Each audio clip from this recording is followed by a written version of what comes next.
Ervin, të përshëndes, ndalemi fillimisht së bashku tek përgjigja që ka patur Policia e Tiranës, e cila nuk i ka dhënë leje Partisë Demokratike për ta zhvilluar këtë antimiting në afërsi të vendit ku zhvillohet mitingu dhe patjetër tek masat e marra, tek plani i masave që do të ketë Tirana ditën e nesërme.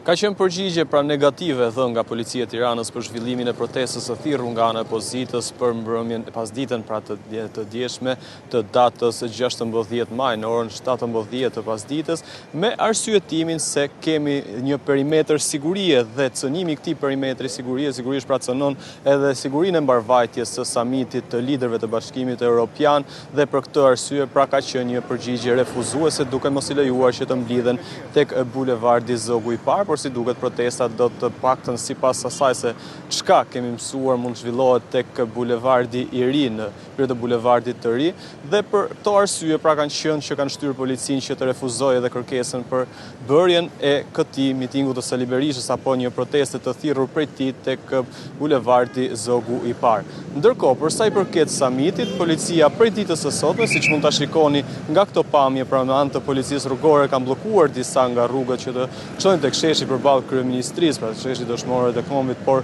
edhe pjesë të tjera të disa rrugëve për shkak të lëvizjes së delegacioneve të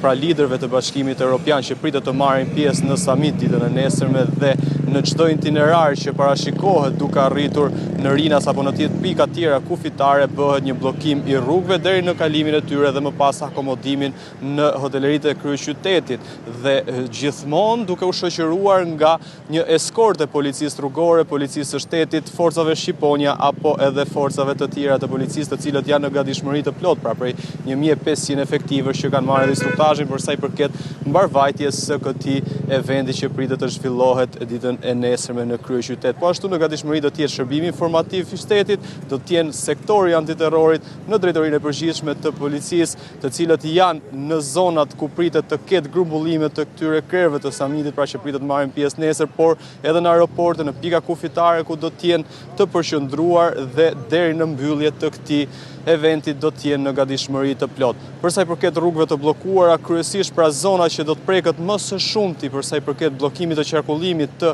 këmbësorëve, por edhe të automjeteve do të jenë sheshi ku ne jemi ndodhur aktualisht, por edhe zona të tjera deri te sheshi Skënderbej dhe rrugët që të lidhin, pra rrugët hyrëse dhe dalëse në sheshin Skënderbej, por edhe në zona të tjera ku pritet të parakalojnë për të shkuar në këtë miting, ndërsa po ashtu e prekur do të jetë edhe rruga nga aeroporti Nën Tereza në Rinas në hyrje të qafës së Kasharit në drejtim të sheshit Shqiponia e deri në kryeqytet, pra do të jetë e bllokuar dhe duhet përdoren rrugë alternativë. Faleminderit Ervin Leka për raportimin.